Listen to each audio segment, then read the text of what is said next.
games. Because when it comes down to it, everybody just giving us the division here, or we're going to win the division. Don't worry about it. I still think we're going to win the division. But if you're looking at it for what it is, that Green Bay defense, that's a talented ass defense. Mm-hmm. Mm-hmm. Okay? Mm-hmm. We can say whatever we want to say about Jordan Love. They looked decent the first couple weeks. They lost to Atlanta. I think Atlanta's just a super physical football team offensively that's going to give a lot of teams problems. But like I said, you don't want to lose to Atlanta. You lose the tiebreaker to Atlanta. Let's Mm-hmm. say New Orleans wins that division and you're battling it out with Atlanta come week 16, 17, 18. You lose the tiebreaker. So for fans to say, well, it's just a week two loss, it doesn't matter, that's crazy because you're not looking at the things in the grand scheme. Mm-hmm. Yeah. The thing is, we were hyped up to have this great secondary. We were going to have a great defense. You look at Pete Carroll. They spread the ball out to the edges. Most of their passes were between 10 yards and out at the edges. They abused our corners. They had 9 receivers that caught. Noah Fant had 56. Jackson Smith at Jigba had 34. Metcalf 75.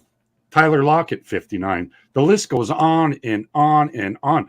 And I didn't expect this, guys. I did not expect this. I thought we were going to have some good pressure with the edge rushes with Houston and Aiden Hutchinson, but that went all out the door with a better coach. Pete Carroll's a hell of a coach, guys. And even Walt said this last year or last show. Don't sleep on Seattle. They're a really good team. They had just as many picks as we did in the top 56.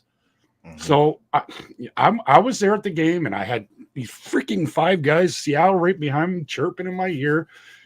And the penalties, that's what really killed us. We had actually 5 turnovers. If you got 3 turnovers and then you lose fourth downs, we're 1 for 4, 1 for 3 for fourth downs. That's a turnover. I'm sorry, especially in your own freaking side. Don't play that way, Dan. I hope you're listening. Don't coach that way. I'm a fan, and I'm a season ticket holder. Don't screw us. We put so much time and hard work into this goddamn thing. Don't do it. Punt the ball. We have great special teams. Make them fumble at the, jar the ball away. Things happen in the NFL. Just kick it deep. We have Jack Campbell, or our kicker. He can boot the ball 60 yards. Pin him deep. Play some defense. God, I'm so pissed off. I'm slowly, not so pissed off. Joe, talk about it. I'm sick of this. I'm still pissed off about not taking Tariq Woolen. Don't get me started about Tariq Woolen. That was my guy, man. I'm going to jump off here and produce, guys. Yeah. I watched him at UTSA, but no, like Walt was saying about earlier about how this game means a lot. Like the Seattle game means a lot to this team. Well, the next 2 games mean a lot to this team because when you look at it, they have to go and they play Atlanta at home. Then you go. Not even a week later, you're going to go to Green Bay. You have 2 games in 10 days, so you're going to have a tough physical game against Atlanta because we know that they love to be physical. That Arthur Smith scheme is like that Tennessee scheme where they just like to run it down your throat, run it down your throat, run it down your throat. Oh, we'll mix in a play action pass with our garbage ass quarterback. It could be Ryan Tannehill or Desmond Ridder. You could put in anybody, but the reality of the situation is you're gonna have 2 tough games in 10 days. So you got to get together, and that's a tough ask, to be honest. Yeah. Yep, and go ahead, Curt. I didn't mean to cut you off, Curt. No. I was just gonna go ahead, Curt. Go ahead. Oh, I wasn't saying anything. I was listening to you. I just, what though, like I'm kind of like you said. I'm this game. I don't feel good about it. I don't. You know what I'm saying? This has like loss written all over it, in my opinion. That I just think that, man. This game could be can get out of hand real quick. I can see a flat performance on defense. You know what I'm saying? Still, like I said, the offense has played relatively well for 2 games. You know what I'm saying? And they're gonna have a game where they might stink up the joint a little bit. You know what I'm saying? Just because they're not, it just doesn't seem right now. You know what I'm saying? The aura just maybe I'm overreacting over one loss. You know what I'm saying? What if Jahmyr Gibbs has to set the tone? We did sign, not sign. We did bring up Zonovan Knight. Bam Knight. I do like that. He's the kind of bruiser running back we need. I just hope that we just don't try to get into a shootout. Just don't make that our mantra. Let's try to get the defense, to get some penetration, man. I think that once Aiden gets his first sack, I think a lot of the finger pointing will go away. Like this guy's not getting to the passer. This guy, we do need help though. You know what I'm saying?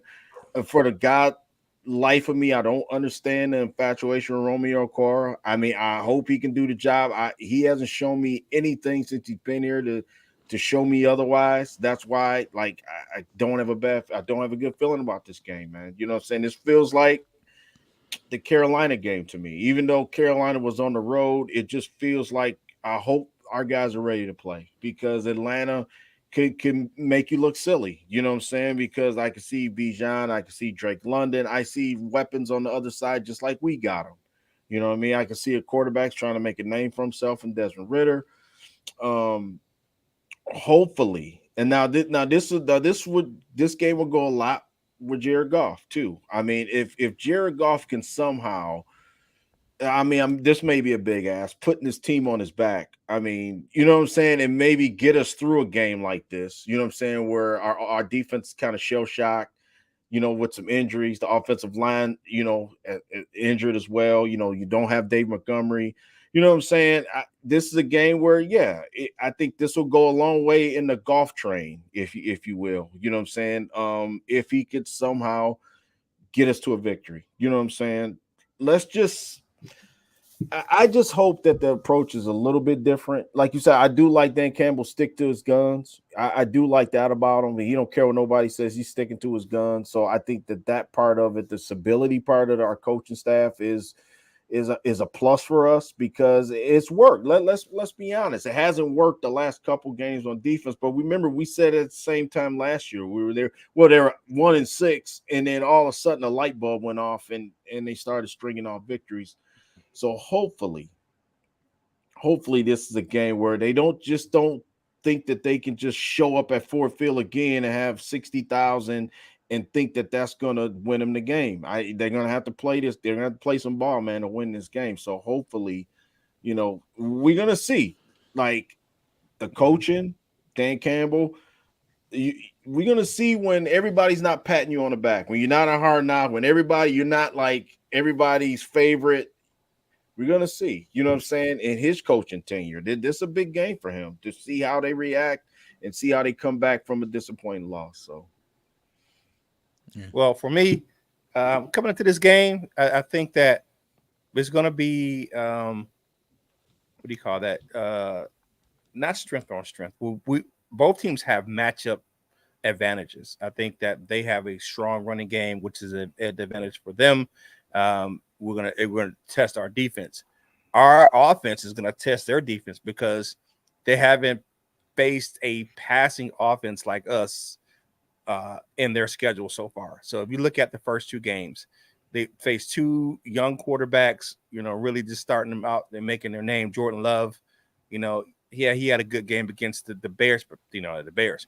But playing Atlanta. They kind of try to focus on the run game a little bit. He didn't have, they didn't pass the ball a lot. Jared Goff can't, and that Ben Johnson offense is a different test for the Atlanta defense. So they haven't faced an offense like ours. So if you look at these two, I like the matchup. Which team will hold the ball and have the ball at the end will determine. I think it's going to be pretty much similar to what we just saw this last week. Which team has the ball at the end and who's going to be the more aggressive to go out and win the game and not just play the tie. Yeah, time of possession, of course. And Darcy, I'm pretty sure I was the jackass he was talking about. So I'm pretty sure I was the jackass. You ain't got to eat that one. But yeah, I think Atlanta. I think Cordero Patterson is the guy that I'm really worried about because we haven't seen him in a while. And they held him out against Green Bay. He's scheduled to play this Sunday against us. They get very creative in how they use Cordero Patterson. You're talking about a guy who's 6'3", 220 pounds. And Lions fans are very familiar with Cordero Patterson, former Minnesota Viking. You know how explosive Cordero can be. They give him some jet sweeps. They line him up in the backfield. They give him some snaps in the slot. He's a complete mismatch. And then you pair that with Bijan Robinson, the guy called Edgerrin James Jr., and then you got Algieri out there. Even Ritter. Ritter threw the ball, 26 times, 27 times last week. They gave him 10 runs. 32 times. So, yeah. That team 32. Yeah, so it's Arthur Smith knows exactly what he wants to do. And I think months before the draft, me and Ashanti joked about Atlanta drafting Bijan Robinson. I'm like, nah, they're not about to draft Bijan. They need this, they need that. Mm-hmm. We both said, no, Bijan is exactly what Arthur Smith wants, coming from what they had in Tennessee. So they ran the ball 45 times against Green Bay last week. I think the difference between Kansas City and Seattle, for one, I think Atlanta's offensive line is better. Two, the two teams we played over the first couple weeks of the season, they're actually explosive during the passing game. Atlanta does what they want to do. So if Atlanta comes out 16 carries, 38 yards, they're not going to abandon it. They're going to keep going. That's why I think it's going. Yeah, Bijan does look crazy good. That's why I think it's going to come down. And I agree with Joe. I think it's going to be a very physical ass football game. What is it? The over under is what you guys said. 46. 46. Yeah. I said I can see it being like a 23-21 type of game. Honestly. Yeah, the way Arthur Smith runs his game is like, I watch Tennessee ad nauseum. Okay, so it's kind of a bad kind of look, but I watched Tennessee ad nauseum, and when they had Arthur Smith as their OC, they did the same exact thing with Atlanta's offense. Like, they're predicated on Bijan running the ball, right? They're predicated on getting the play action going. But this offense with Kyle Pitts, even though he hasn't been as kind of electric as we all expected, I mean, they still can get down the field. So I don't know, man. Like Tyler Algier is a sneaky good back, but Cordell Patterson, that could be the difference in the game, to be honest, because we all know Cordell Patterson, like, he can change the game in an instant. So, like, these guys that the Lions usually have trouble with, like, you talk about the kind of the backs that can go back and forth. Now, the good thing about it was when they played Kenneth Walker this week, there was one thing that I was really, really worried about, and they actually did a pretty damn good job of it. Kenneth Walker loves to go to one side and then reverse field and then catch you off guard. They did a pretty damn good job of hemming him in and keeping him contained. And that's what I liked about that. That was a good part about the defensive game plan, because they actually did hold him to his, limited yardage. Because if you watch the LA Rams game, like, even the Rams got caught inside and then he went outside the other way. So that's what you got to do. So it's going to be an interesting one. It's going to be a tough, fast game, to be honest. But I wanted to get you guys' thoughts on something. I heard you guys earlier were talking about how they need to use Jahmyr Gibbs more. They need to use, like, certain. And there's two stats I want to give you. So there's one stat that is from. It's like a sabermetric stat. It's wins probability added over expected on fourth down. Dan Campbell leads the league in that. He leads the league in win probability added over expected on fourth down, 2-point conversions, timeouts, etc., decisions through 2 games. That's one. And then there's another one, notable first-round picks that are rookie running backs. Jahmyr Gibbs has 23 touches, 116 yards. Guys like Breece Hall had 20 touches, 121 yards. Ray Rice, 30 touches, 104 yards. Derrick Henry, 17 touches, 93 yards. And Kamara, who they all compared Jahmyr Gibbs to, 15 touches, 92 yards. I'm interested to hear your thoughts on. Do you think this could be like the Jahmyr Gibbs coming out party this weekend? Because I don't know about you, but I don't want to see Craig Reynolds in there. And as much as I love that, and as much as I love Bam Knight, just, limited action. That's it. Honestly, I think what it is with fans, me included, we're not seeing the explosive Jahmyr Gibbs we saw at Alabama. Because if you look at some of those numbers, they get kind of distorted. Because before Brees Hall got hurt last year, he had a big game against Denver. Matter of fact, I think he had like a 60 or 70-yard touchdown run, something like that. So it's like Gibbs is explosive, but we're itching to really see the Jahmyr Gibbs that we saw at Alabama. We're not seeing those explosive plays. And then when you look at the Bijan Robinson highlights, it's like, oh damn, like this dude is serious. So is it possible? I think against this Atlanta defense wasn't horrible either a year ago. So it's possible. I would love to see it. But as I mentioned earlier, I think the worst case scenario for this team, one of the worst case scenarios is that, especially for this fan base, if Bijan comes here and just runs all over our necks and Jahmyr Gibbs still doesn't do anything, it's like the comments earlier that we heard earlier from Dan Campbell about with Montgomery being out and we're going to go with running back by committee and Gibbs is going to remain a weapon. I mean, you traded up for this guy, though. He was a running back in the first round. We saw how he was used at Alabama. So I don't understand why they seem to be so timid as far as running him between the tackles, but it's because we've seen he can do it. Now, honestly, Gibbs is only, about 198, maybe 205. Similar to what Clinton Portis was, I think, when he came out of college, sitting different body types or whatever. But Gibbs did it at Georgia Tech.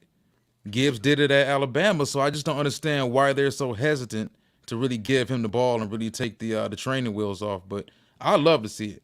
I think this is a game that could turn out to be another wild game.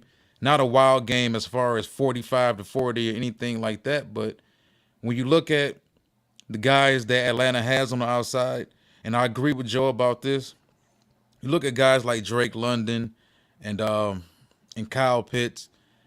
If Atlanta gets the run game going early, then that opens up the play action. I don't want to say SOL, but it would be SOL if Ritter had a 340-yard passing game or something. I agree. On us. I agree with Donkey It Kong. would be. Yep. I don't think it's going to happen. I would hate to see it happen, but if this defense can really step up and shut down Atlanta's run game, something that we haven't seen the first couple of weeks against, Carolina's different. Carolina, as you guys mentioned, going up against Bryce Young's first career start and whatnot.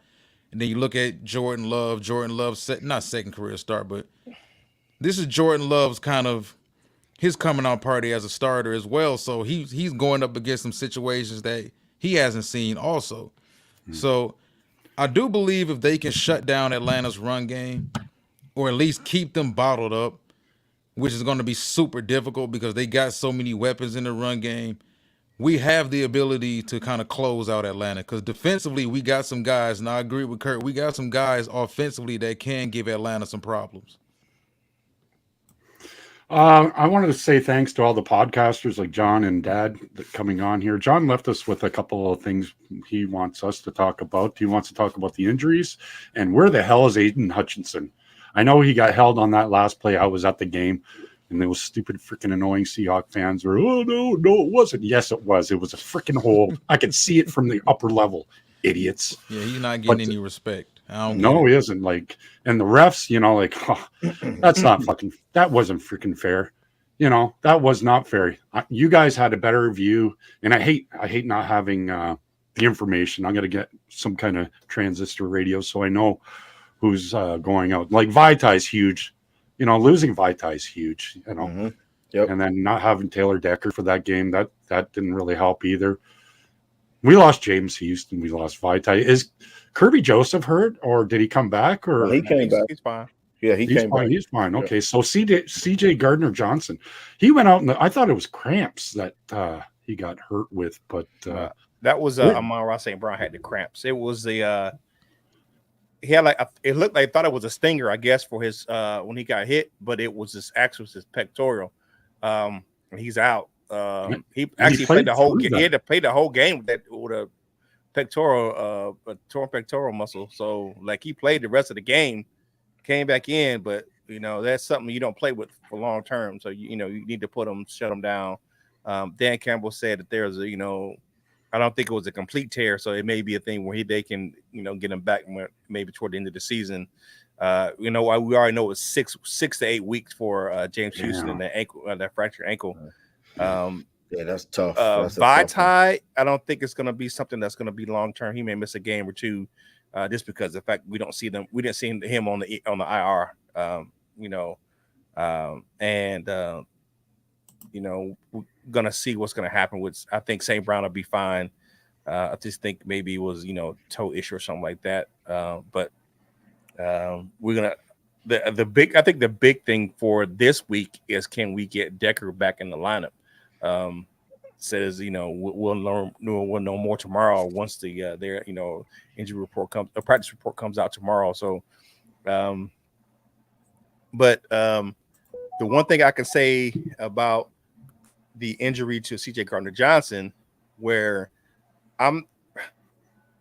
yes, is it a deal, a big deal?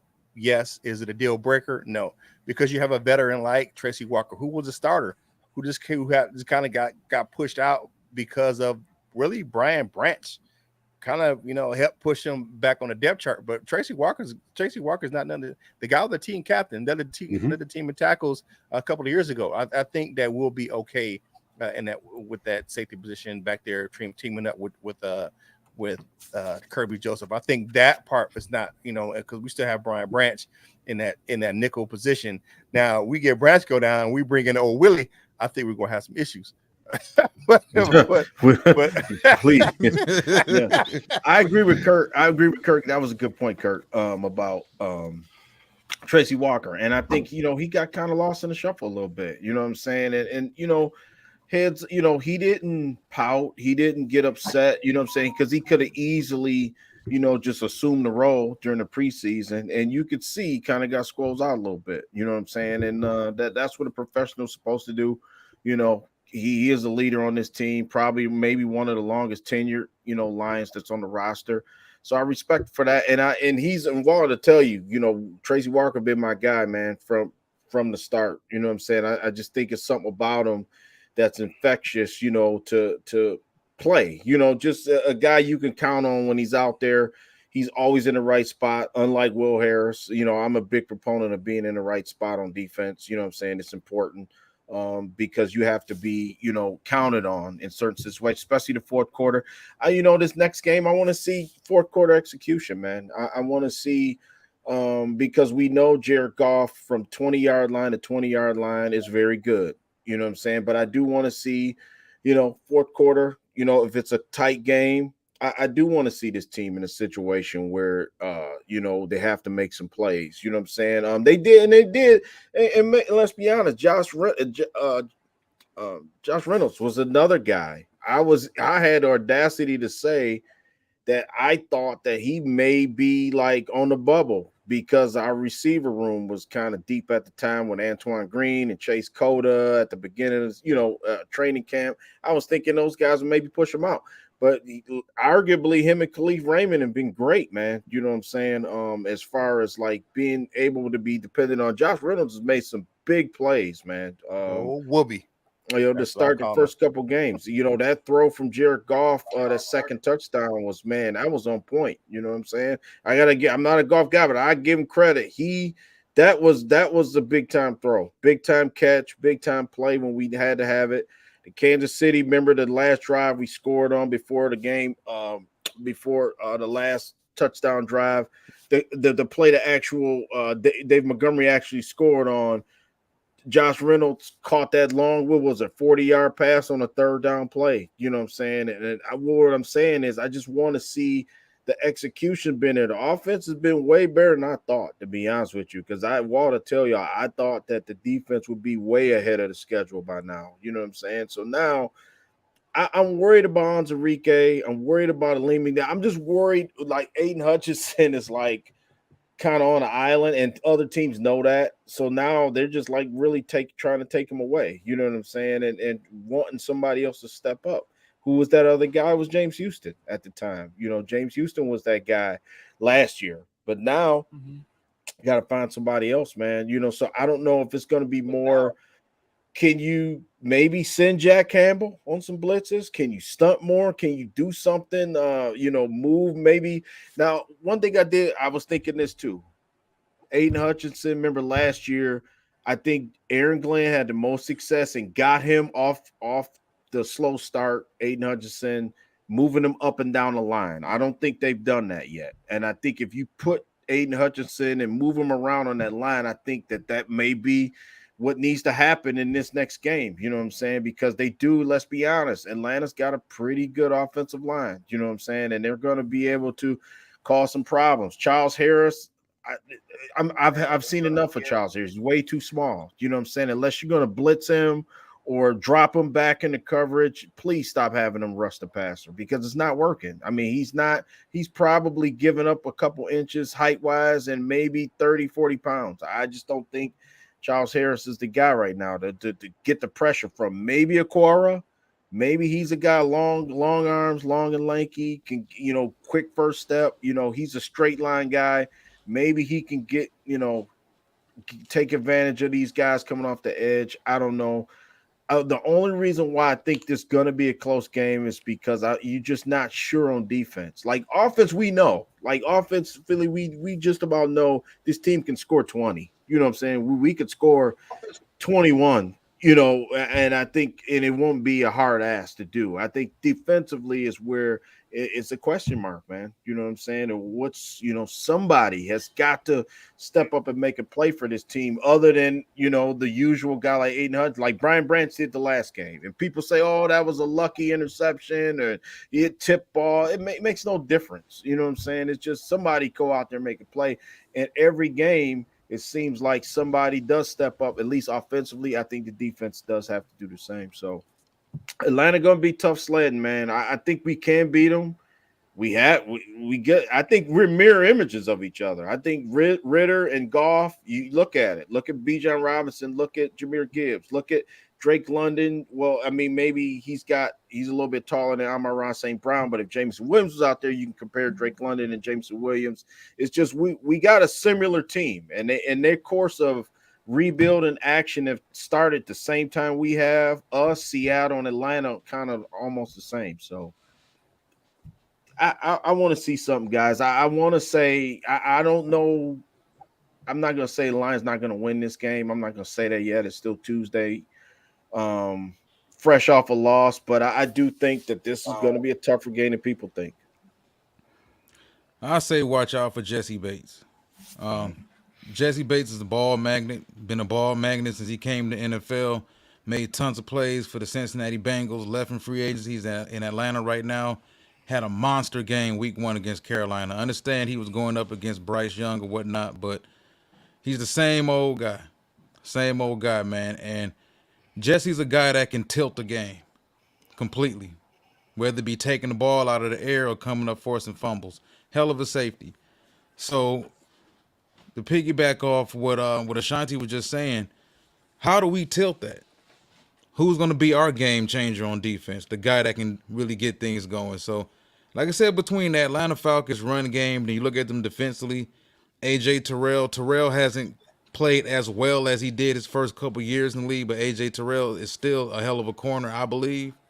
And like I said, if you can limit Jesse Bates from taking the ball away from you and creating more possessions for Bijan Robinson in that run game, you'll be good.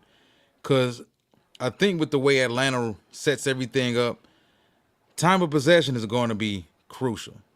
And if they end up tilting us in some 4-1 measure, things could get ugly. I don't think it'll get ugly the way Ashanti said, but if we start losing that time of possession, 3-1, 4-1, we start turning the ball over, Bates starts taking the ball away, we could see some horrible things happen. But like I said, I'm not ready to really make it a prediction right now because I'm as iffy as I was on the Seattle game. I think we all knew going into week 2, despite the fact that we beat Kansas City week 1, 21-20, I think we all knew there was a chance this team could lose to Seattle. Whether we knew it would happen the way it happened or not, whether we knew it would be a 41-40 game or a 37-31 game, we all knew, at least rational Lions fans, all knew that there was a chance we could lose to Seattle. Now it happened. We got it out of the way. And like you said earlier, it's time to really move on now to Atlanta, because if you don't move on Atlanta, Atlanta's already moved on to us. You can believe that. And if you haven't moved on to Atlanta, you could get exposed on Sunday. Yeah, definitely. I agree with that wholeheartedly. You look at this game that we have coming up. You have to move on, and you have to, look at,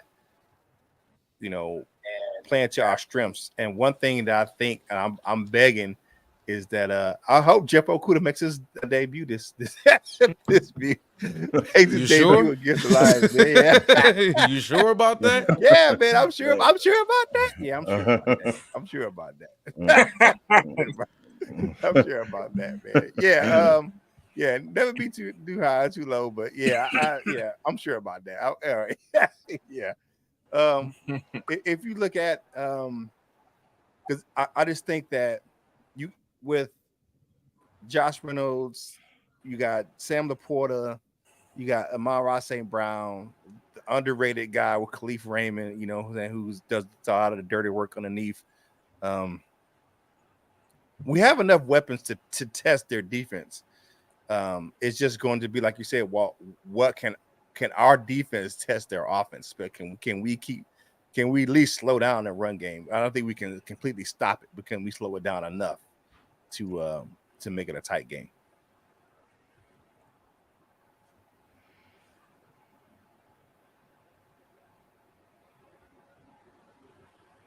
Yeah, I agree with whatever I agree with whatever you guys say. I don't know. I think this week, I think the defense is going to turn around. I really do. I think that they're going to bring the wood. I think they know exactly what's coming into Ford Field. I think that Dan Campbell knows exactly what Arthur Smith is going to try to do. And look. People keep sulking over the loss to Seattle. Well, you have no time to sulk. Okay, you got 10 days, 2 games. You got to get it going.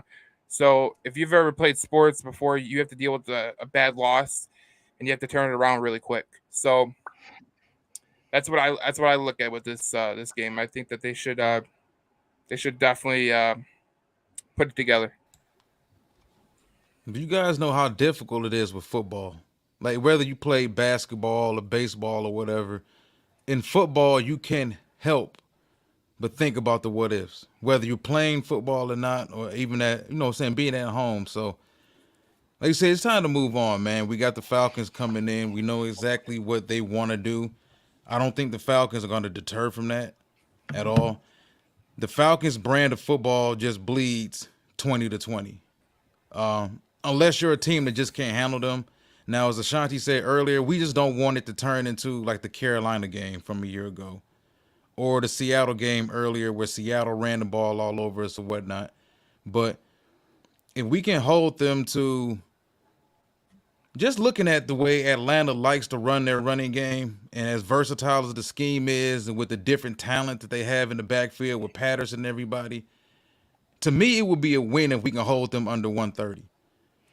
Because they're going to get numbers. That's just how it is. Bijan Robinson, he's too talented. Cordero Patterson, if he's ready to go, he's too talented. Algieri, he's talented. Ritter, they give him design runs. So if we can hold that group of guys under 130, I think we have a strong chance to really win that game. Yeah. Yeah, I'm looking at Troy Anderson, that was the guy I was thinking of for the Falcons at linebacker. Pretty good linebacker. Damn good linebacker.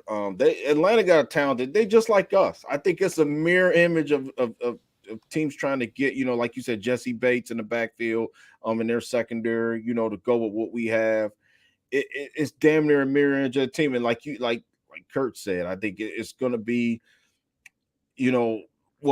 I just think that every week it's 4 or 5 plays that happen that we like, damn, if we just would have got that first down on that drive, we could have kept the chains moving. You know what I'm saying? Or if we just would have, we would have held them to a field goal, or it's going to be one of those kind of games. Like I said, Brad Holmes, Dan Campbell can atone. He can really atone and for last week. And like you said, we're a 1-on-1 football team. We don't have to like try all this trickery sometimes, I think, because we're good enough to where we can stop teams. I mean, like I don't want to say it and everybody laugh. I don't mean stop and then we sit up here and gave up 37 last week. But what I'm saying is you don't have to like try to trick everybody all the time. You know what I'm saying? Because sometimes that's to your own detriment. You know what I'm saying? Sometimes it's good. Like the Kansas City thing, it worked. You know what I'm saying? The fake punt worked. You know what I'm saying? And everybody was like, yeah, this is great. You know what I'm saying? But now when it didn't work, when we didn't get the fourth down on the last drive, and it ultimately cost us 7 points. Everybody wanted to kick Dan Campbell and say, like, criticize him. So it's just, I really do think he can make an atonement real quick with a win. Winning changes everything, man. I'd much rather be 2-1 going to Lambeau instead of 1-2, a desperate team on the ropes going to the Lambeau, and I don't think that's an automatic win either in Green Bay. So, first things first, let's get this one. But I really hope we win this game, man, because I just don't want to stare down the barrel of going 1-3 and not saying that, this team, I think we're better than last year. I think that the personnel is better regardless of the injuries. And let's give Brad Holmes some credit, regardless of who he drafted, who we don't like. He drafted this guy in this spot. They do have some depth in certain areas. You know what I'm saying? So that part of it we have seen. How many times have we seen the Lions grabbing people on the secondary off the street, and we knew we wasn't going to be able to compete? You know what I'm saying? We've seen that. So now, I think all four of us agree that Tracy Walker, we're comfortable with him being back there. You know what I'm saying? And we're Kirby Joseph, I'm comfortable with Kirby Joseph. That's one of my favorite players. I want to see him back there. Brian Branch makes Will Harris out of the picture. We don't have to worry about Will Harris. Uncle Willie. If we didn't take Brian, William Harris will be out there this Sunday. You know what I'm saying? So now, hey, I want to see, and I think one of the listeners said it. I want to see Broderick Martin. Broderick Martin been my guy since the minute we drafted him. Same here. You know what I'm saying? Let he's a big, strong kid. Let him go out there and hit some people, man. You never know. Especially a game like Sunday, man. Yeah, you're gonna need those big guys up the middle because they have a guard, Chris Lindstrom, who loves the bully people. Yeah, from so Boston College, Boston College, If you got to get those big guys in there, and Aleem, I'm sick of his ass because I've been on his train for the longest damn time, and this guy won't live up to the expectations that I have on him. I'm not asking him to be Aaron Donald. Flashes. I'm not asking him to be Chris Jones. I'm just asking him, like, just give me something, man. Just give me something. To be honest with you, I think Aleem McNeil played better last year next to Isaiah Buggs. Yep. I just think he did. He sure did. And to me, I'm like, okay, coaching staff, we got it. You made your point. Whatever Buggs did to piss you off, we got it. But exactly. we need him back. We need him back out there, man. Yeah, especially in this game right here, because we're gonna need them big bodies to help with that run game, because Atlanta ain't playing. Those dudes live at the second level. If you go back and watch that Green Bay game from a couple of days ago, they were consistently, and Green Bay, that's a solid defense, at least talent wise, and they were consistently getting to the second level to the point where Bijan was just hand on the guard's back.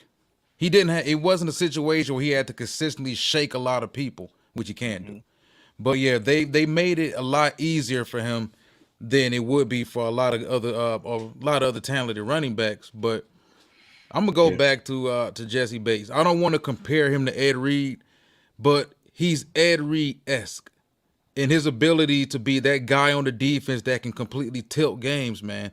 And I think Cincinnati, you look at Cincinnati the first couple of weeks of the season, they miss him. They do miss him. They miss him a lot, man, because he cleaned up a lot of BS that was going on in that secondary. Now, Dax Hill is going to take Dax Hill a while to adjust to that spot, because I think ultimately they drafted him because they didn't want to pay him. I don't understand why. Regardless of what position you play, if you have a game changer on the field, you should be able to disregard what letters he has next to his name and pay him. And I think Cincinnati got a little arrogant, and they felt like, well, we can just plug in Dax, and I love Dax Hill at Michigan, but we can just plug in Dax and he'll be just as good as you. And that's not what's going on right now. They miss him. And Cincinnati's my Super Bowl pick. Not looking too good right now. Mm-hmm. Well, Yeah, I had the Jet. the No, thing go ahead, about Joe. Jesse Bates though is he's very, very smart. Like Yes, you don't that's get how you into get picks. Wake Forest just to play football. You know what I'm saying? Like you have to be smart, and that's where Kenneth Walker came from. So like the way he baits quarterbacks in the picks is just that's a guy Mm-hmm. that you definitely have to watch out for because Yeah. he did to Bryce Young. He almost did to Jordan Love, but Jordan Love airmailed it. So I guess he got lucky on that. But think But of this, like, okay, we didn't get any pressure, and Seattle had 2 tackles that was kind of like fill-in guys, right? Okay, now this is what we're going against next week. I knew I had to look this up because I know they had a formidable Jake Matthews. Jake Matthews. What's the kid? Matthew Bergeron, Yeah. Chris Lindstrom, like you alluded to. Yeah, Those 3 guys right there could be damn near as McGarry. good as our 3 guys. Yup, McGarry. Yup, those Yep. guys, and they all healthy. So, And and we Bergeron didn't was a get. guy I felt we could have got later in the draft. Yeah, the reason why I bring it up is because, like I said, I think our D line is going to have a taller task this week. You know what I'm saying? And I think Desmond Ridder is going to be predicated on how big of a game he has. You know what I'm saying? It's going to be predicated on his protection. And right now, that's looking pretty damn good. You know, they're looking at it on the other side. Like, listen, this Detroit team didn't get no pressure last week on Seattle. They probably feeling pretty good right now for their young quarterback. You know what I'm saying? So, what's the biggest equalizer you could go against any team? Get pressure. You know, knock Yep. them down.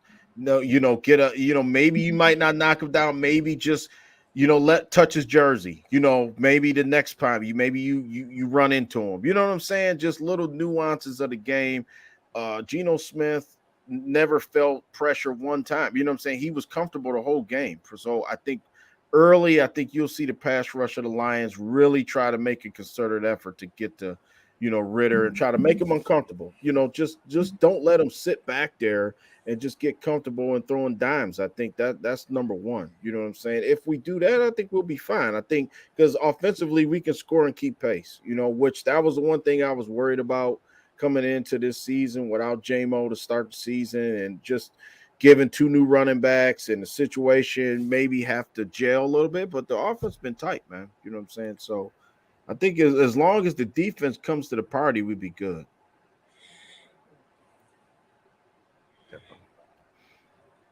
Yeah, I think the one thing though you have to look at though is so like if you look at Desmond Ridder, I have a friend in Atlanta who was talking to me about Desmond Ridder, and all throughout training camp, all throughout the preseason, even up until now, one of the things that he doesn't like to do is take risk with the ball. So when you have a guy like Desmond Ridder who doesn't like to take risks with the ball, if you guys can, if the Lions can get ahead of them and then make Desmond Ridder come from behind, that's in Detroit's favor. I think Arthur Smith, I think he wants that Ryan Tannehill back there. But the thing about Ryan Tannehill is when Ryan Tannehill was back there with Derrick Henry, he kind of had like some moxie to him. Now he doesn't have that moxie because they don't have AJ Brown. But Desmond Ridder, he doesn't have the same, aggressiveness that Ryan Tannehill had. So if you can get Atlanta from behind, if they're playing from behind, that's in your best interest right there. And this is a game for John Kaminsky because he did get cut from Atlanta. And I remember when they were doing the whole schedule reveal, he said that he wanted to play Atlanta the most. So go shoot your shot, John. So is there anything else you guys want to talk about, or do you anything else? Anything. We play Green Bay in 9 days. Yep. We did too. Yeah. Are we going to beat them again? I'm uneasy about it. I'm uneasy, Darcy, because we had their number. We've had their number, and they're due with a new quarterback. The energy different in Green Bay. You know what I'm saying? That's a game I'm concerned about. You know what I'm saying? Because I think it's not – I think they had a dark cloud over that team, to be honest with you. You know what I'm saying? It was sort of like it was time for Aaron Rodgers to go. You know what I'm saying? And to me, I don't know. I don't. It's not a gimme. That's all I'm saying. You know what I mean? I think we're talented enough to win. Of course, we can beat anybody. We beat the Chiefs. We can beat anybody. That's how I look at it. You know what I'm saying? We can line up now we can beat anybody. You know what I'm saying? Before we couldn't say that. You know what I'm saying? Calvin, Stafford, maybe a running back given every other year, and maybe one or two playmakers on defense. Maybe we couldn't beat anybody. Now we can line up and play against anybody. That's why I say that. So I told everyone that Green Bay was going to be a total pain in the ass. Like I told people this. Like people were like, "Oh, the Vikings, oh, the Bears." I'm telling you right now, the Packers scared the crap out of me because of that defense. Like you look at the playmakers that they have on that side of the ball. Like Eric Stokes is their quarterback number 2. They have Jari Alexander. They have, if Quay Walker can keep his head on straight, Quay Walker. They got Preston Smith, Rashawn Gary. Like they got dudes. And I look at the rest of the NFC North and I go, all right, Chicago, they got nothing. Except Justin Fields running for his life. In Minnesota, they got Kirk Cousins and Justin Jefferson. What else do they got? Like that's it. Is Madison the cool? Is a Dalvin Cook 2.0? No. So like you look at who's going to be the real test for the Detroit Lions in this division. It's the Packers, absolutely. And you got them on a short week, and that's the toughest part about it. Well, the problem is that we have to travel, right? So they're basically going to finish the game against Atlanta. Hopefully it's going to be a win. They're going to get all packed up and they have to have one day off. So they're going to have the day off. They're going to go over the injuries. They're going to look over the game tape. Hopefully they're celebrating and get over that and start focusing on those vaunted Green Bay Packers. Well, isn't by the way, it's going to be a Milwaukee crowd. The Milwaukee crowds are generally quieter. They're not more of a fan base where like Milwaukee, the city of Milwaukee gets all the tickets mostly. I don't know how they do it, but they have half Milwaukee crowd and then half normal Green Bay Packer fans, which is really rowdy, so they're going to have to fly out on Wednesday. So you're going to do a walkthrough probably Wednesday morning. Tuesday, are they even going to practice? Probably practice in pads one day at least. No. So this is a thing though, with the whole injury situation. So someone in the comments, Ray, he put it up there. You have to let Monty sit versus the Falcons so he can play against the Packers. I think that's going to be I think that's going to be the case for Taylor Decker. I think that's going to be the case for Monty. I think that's going to be the case for a lot of guys that are getting close because they're not going to rush them into the Falcons game and then go, "Hey, we have a game 5 days after." Yeah, they're going to sit those guys, and this is a game where it's kind of hold on to your seats and brace for impact if you're a Lions fan because this could go bad or this could go very, very good because you're not going to have Taylor Decker. And I don't like seeing Matt Nelson out there. That's one of my banes of my existence. Like I was hoping that they moved Vitae to right tackle and Glasgow to guard, but they didn't do that. They just left Matt Nelson out there. And Matt Nelson was the main culprit for Jared Goff throwing that interception because he felt the pressure and he got rid of it too soon, sooner than he wanted, and that's what led to this pick six. So, yep, he was in his face. That's good. That's a good point, Joe. That was a real good point about that. Yeah, good point. Yeah. When was the last time we played a day game at Green Bay? It's been about 3 years now. Yeah, we're going on 3 years. Yeah. Yep. Yeah. So what is the record against the Green Bay Packers? I think in the last 7 years, we're 7-4 against them. We're on a 3-game winning streak, aren't we? Not? Yeah. 3 games. Yeah. Mm-hmm. Yeah, because we were a pain in the you know what, man. We were a pain in the ass against that team, man. Even when they were beating other teams, but it was they always had trouble. At least when they came here. Because I remember a 9-6 game. I remember that. The Lions won 9-6. Yeah.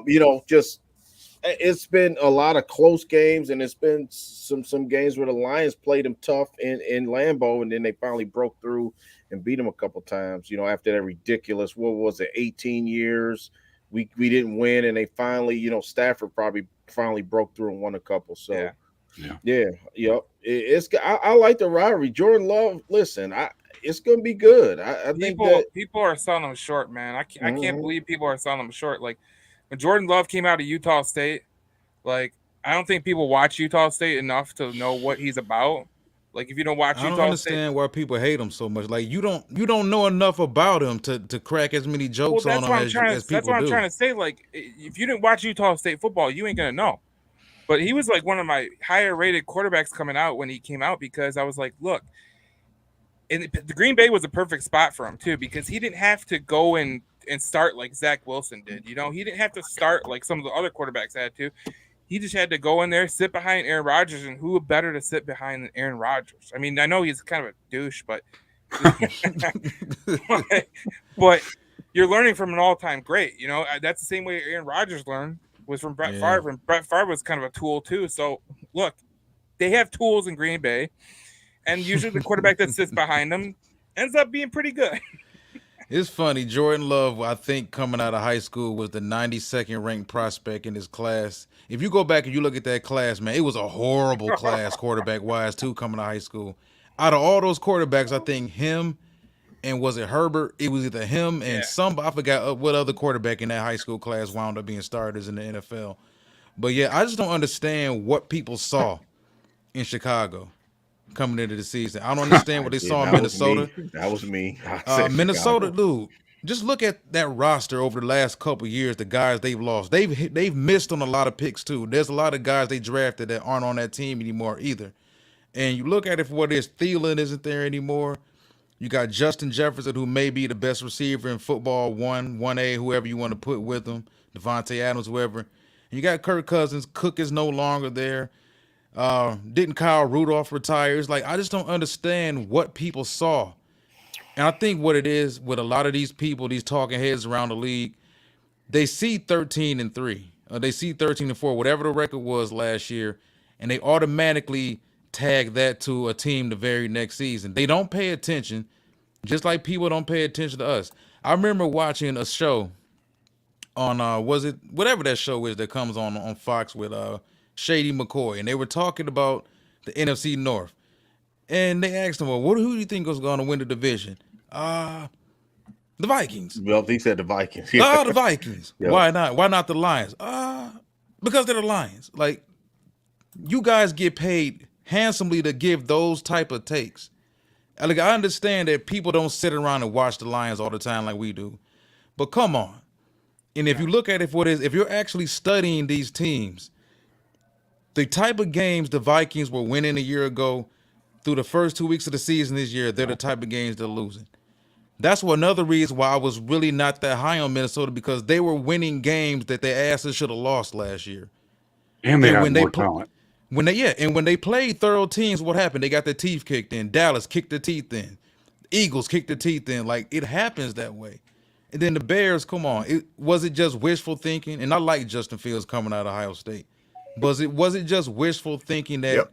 he was going to take this next step and he was going to be better than Goff, and he was going to be better than Love, and he was going to be better than Kirk Cousins? I was And wrong. it's just it. They never fixed that offensive line either. And I love Darnell Wright. Mhm. But what did they really do I for thought, people to put them ahead of us? man, Nothing. I thought they would be our second. Remember I said it. Well, I thought Chicago would be the second best team in this division. Was I wrong on that? I just looked at like the DJ Moore signing, to Yeah, I go like with, more. Mooney and Rashawn Johnson, who's unsung, the guy who backed up Bijan Robinson. Rashawn Johnson can play, man. Donta Foreman. I was just looking at that, like the signings, Edmonds at linebacker.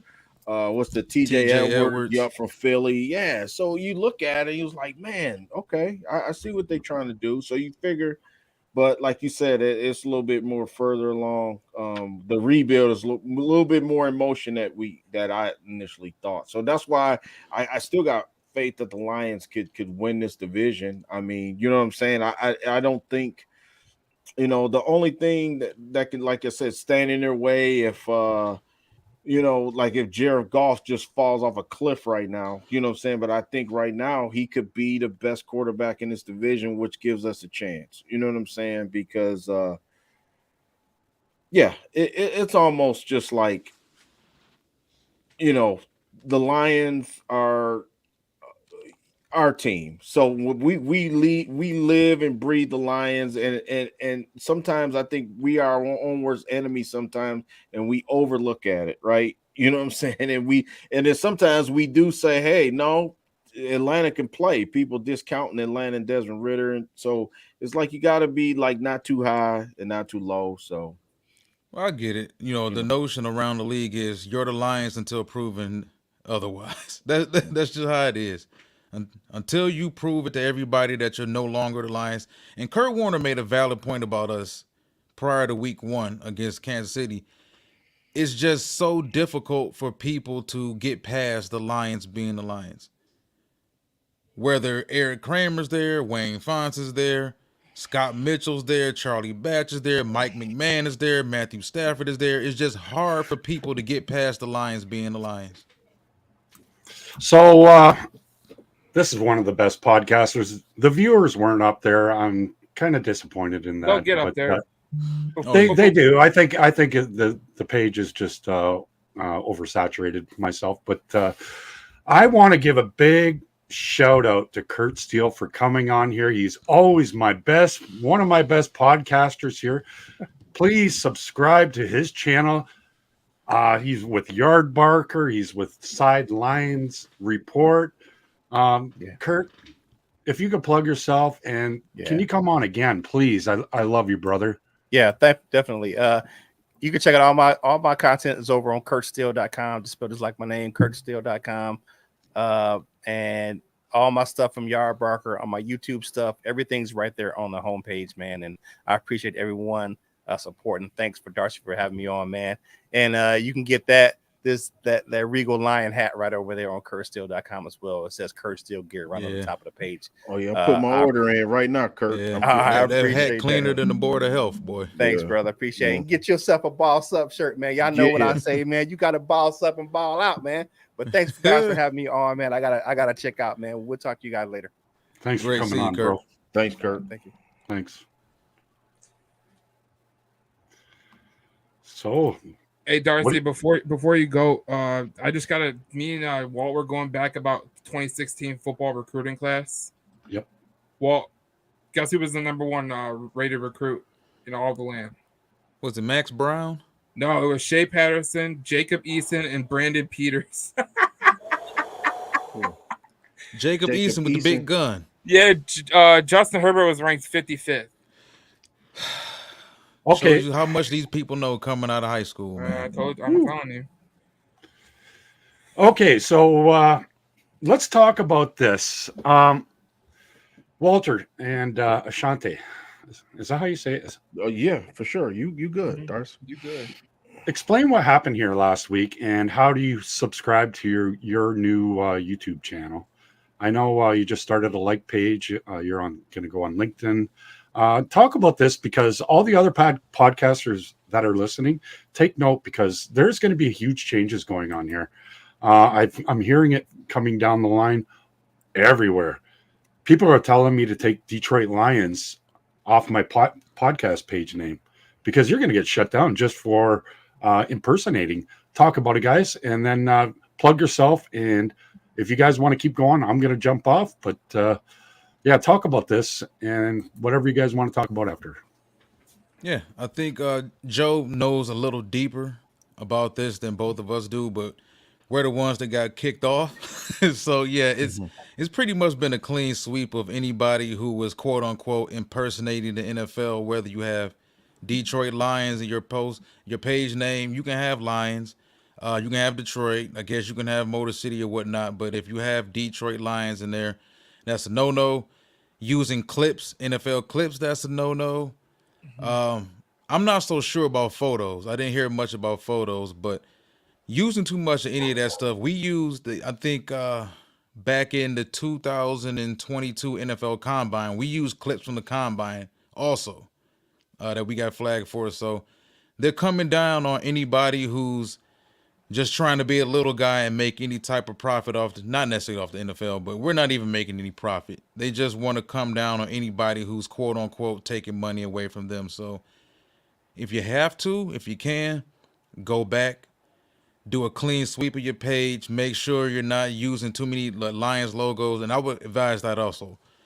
If you're using the Lions logo, I don't know how much it garners over to Facebook or Instagram or stuff like that, but If you're on YouTube, I would say go ahead, remove the Lions logo from anything as far as your thumbnails. Well, yeah, thumbnails, YouTube banners, stuff like that.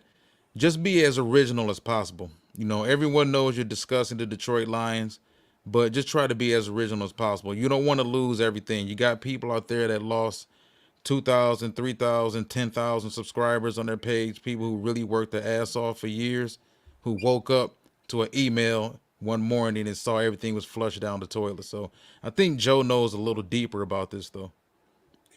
Yeah, if you use anything like Detroit Lions centric, especially on YouTube, you'll get cracked for.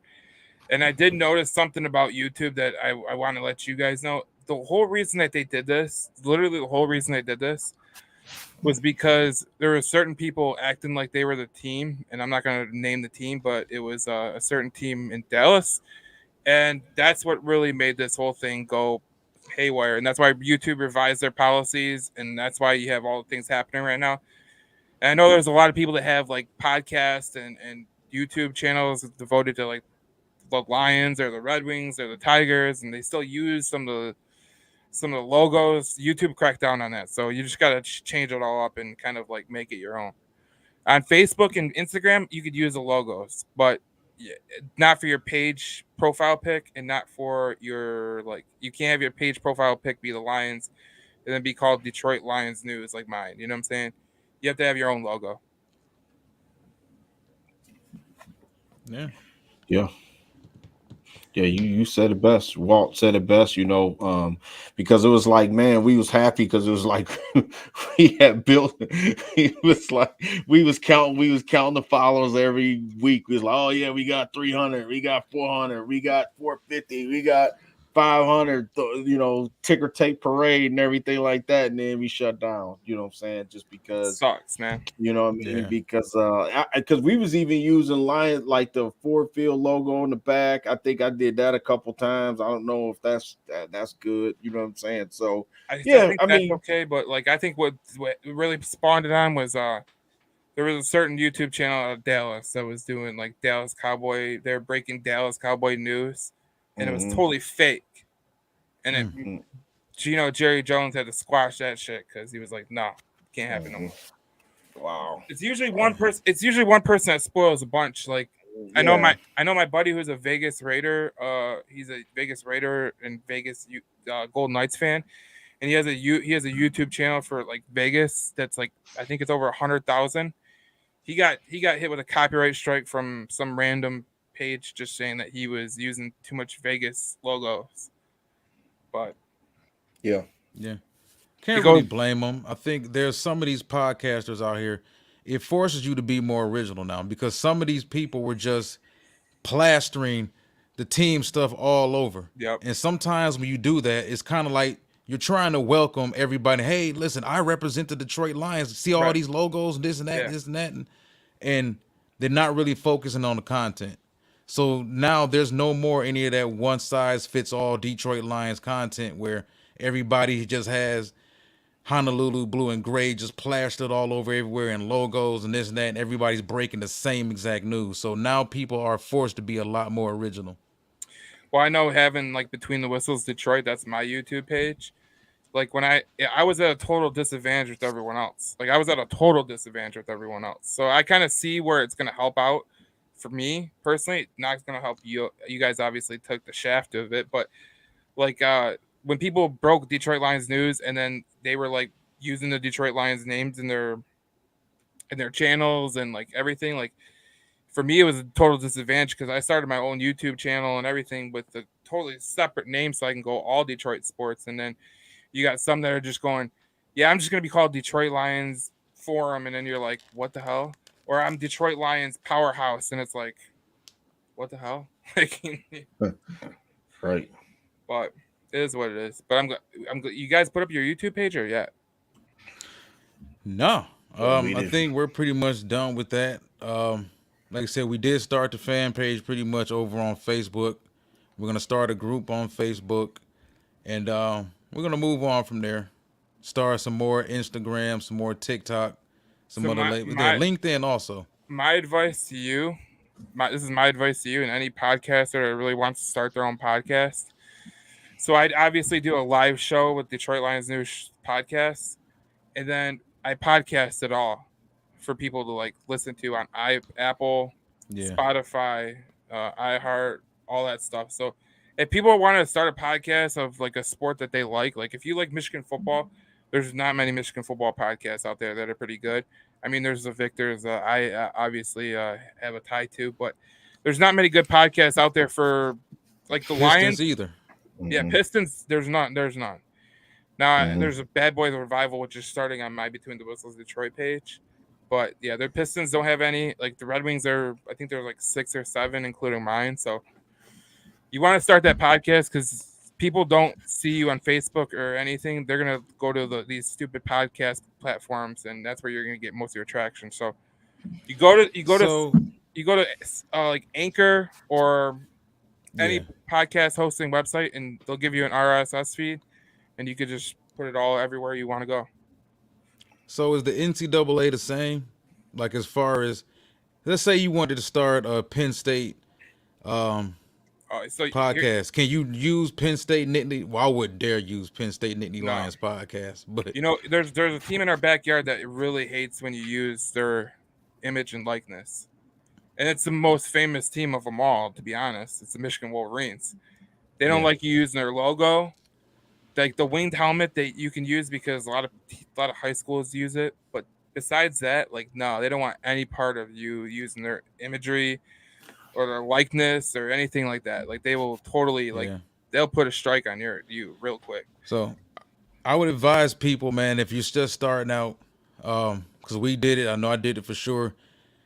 They're not sponsoring me, but I advise people every time they ask me about making logos or whatnot, get yourself a Canva app. Yep. Account. I love Canva. I got mine paid up, my membership paid up for the year. I had for a couple years now. They're kind of like your one-stop all for everything. You can do everything on Canva. And you get, as far as making like logos, they give you like over 6,000 templates. So you can find something original, add your own touch to it, color schemes or whatnot, take stuff out, add stuff. Just be original. Instead of just using the Detroit Lions logo to kind of be that, one size fits all podcast, just be original. Mm-hmm. It'll save you a lot of work in the long run because nobody wants to start a page, work their ass off, record 180 videos, get to 3,000 subscribers or whatnot, and then have YouTube send you a cold-hearted email telling you that they shut your shit down and go kick rocks. So that's kind of what they did to us. But YouTube's been having this issue for years, and it wasn't just sports. Well, now it's sports now, but like you had political people getting their stuff taken down for unknown reasons. You had teachers that had a different opinion than most people, and they get their stuff taken down. So YouTube's really been flagging certain stuff, and it's been going away. And I'm telling you guys right now, the one place that you really want to put your stuff now is Twitter. I think Twitter is going to blow up because what Elon Musk did with the whole uploading videos that could be up to like 20 minutes or an hour or 2 hours, that could change the game because their monetization policy is actually pretty damn good. So that's X now, right? X now. It's X now. I can't stop. I'm not even on that. I just like my Facebook. But Twitter X, triple X. Triple. You don't want to go to that part. Twitter after dark. Oh man, I enjoy working with you guys, man. Yeah, man, I appreciate you guys. Yeah, thanks for having Santi, I can't wait. Like I said, I got 4 tickets. Bing, bang, boom, right here for Carolina. If you guys want to go, we could do a podcast at Jacoby's. I got sponsorship to have the whole second floor. If you guys want to do that, us 4 could go and we could talk about it. And dude, I'm there. I got them for face value. They're in the end zone on the other side, right behind me. Actually, you can see it. Oh, hang on, right about there, down below. Oh, that's nice. Yeah. Okay. All right behind. Okay. Yeah. All right. We can watch Bryce Young throw a pick, hopefully. Right. Man, that's my guy, man. Man, Yeah, don't say nothing about Bryce Young. That's That's my why. Chuba's guy. my guy. Chuba, Man, like I Bryce- mentored Chuba when he was 15. I love Bryce Young, but man, I don't know what he's doing with some of these throws, but he's a rookie. I'm gonna go down early and make sure I shake Hubbard's hand. I mentored him through Facebook Messenger way back when he was 15. Yeah. But I want to meet him in person. Nice. Yeah, the old Canadian connection, you know. Man, he went to Hey, Oklahoma State, right? You know This Andrew Canadian- Wiggins too? Yeah.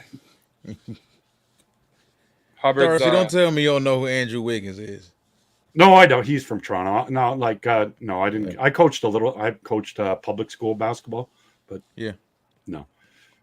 My son, related to, he's second cousins with Hall of Famer Ferguson Jenkins. So I should have got him in baseball. Motherfucker's 6'5", and that's what you need to be a baseball pitcher. And it's already in the blood. I put him in football, but guess what? The coach's son always has to have their head coach's son always has to have their goddamn son as the fucking quarterback, right? Well, that's how it always goes. Like they always put someone that shouldn't be the quarterback at quarterback, and you're like, bro, this guy blows. Like, why can't we just do something like normal? Like, I remember that episode There's of so The much Simpsons politics. So much Homer politics was in coaching Bart's coaching. team, and Homer made Bart the quarterback, and Bart just completely sucked, but Homer just kept throwing him out there as the quarterback. it was funny though, because that's how I got my shot with hockey. Though was one of the guys I was playing with. He was absolutely a horrible goalie, right? And they were all like, "Man, just put this guy in, put him in," and that was me. I was like, "All right, let's go." So I go in there, shut out 2 games in a row, and then they're like, "You're the goalie from now on." I was like, "All right, cool." What is the coach gonna think? Like, I took the coach's kid's spot, and they're like, "Who cares what he thinks? He sucks." So Yeah. So we're down to 3 viewers. You guys want to shut her down? I got to go to bed at 10. yeah, we can do whatever. Yeah. Mm-hmm. Yeah, We'll man. finish it off right with the thanks for you 3 for sticking in and listening to us to just not really talking football. But Joe, you said you were going to make me a video. I gotta make you a video. Make you a video. You need to, big time. I know. I like having Glover Quinn in, but I'd like to have you guys in there too, right? Yeah, we gotta make some new videos. So I'm gonna splice up some stuff. So hopefully, if I bug Joe every freaking 20 minutes on Messenger that he's going to make me a new video, I'm going to send him clips and everything, because I got some good clips of you guys. Hey, if you got some good clips, send them to me. I'll make the video. I swear. All right, but I want to have Glover Quinn in there, and I want to have Matt Derry. I'd love to have Dad, and I'd love to have John Maakaron. No? Yeah, that would be awesome. For sure. Yeah. Here we go. Here's the last time you see this. Thank you guys and thank you 3 for staying in with us. Thank you for subscribing. Subscribe to Lions Avenue page, I guess, right now. Yep. Go straight on Facebook. Everybody's got a Facebook. And if you want to know what they're doing, I'll share everything to my page too. So. All right, here we go. I just followed you too, Joe. Oh, you just followed me? I feel love now. Yeah. Okay, the last time you see this, hopefully. Do your best. Let's go. Lions on 3. 1, 2, 3. Lions.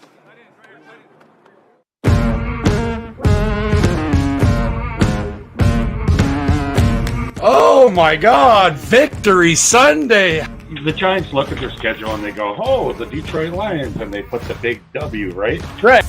It's folks. It's everybody that is on the screen right now that is what makes this special, because this organization has been so bad for so long. Yet here we all are on a Sunday night at 7:00, chopping it up about this football team, because winning 3 in a row and getting this done for the first time since 2017, and like Mark said, having some momentum for this fan base. When we played against the Patriots one game on Thanksgiving, I had a pretty good game too, and it was just the atmosphere is just different. It's just there is just everybody's ready. You get a chance to wear the throwback uniforms. It was just. I think it's a mixture of both. I think you got to have a good program, but I think the city, the way it's viewed now.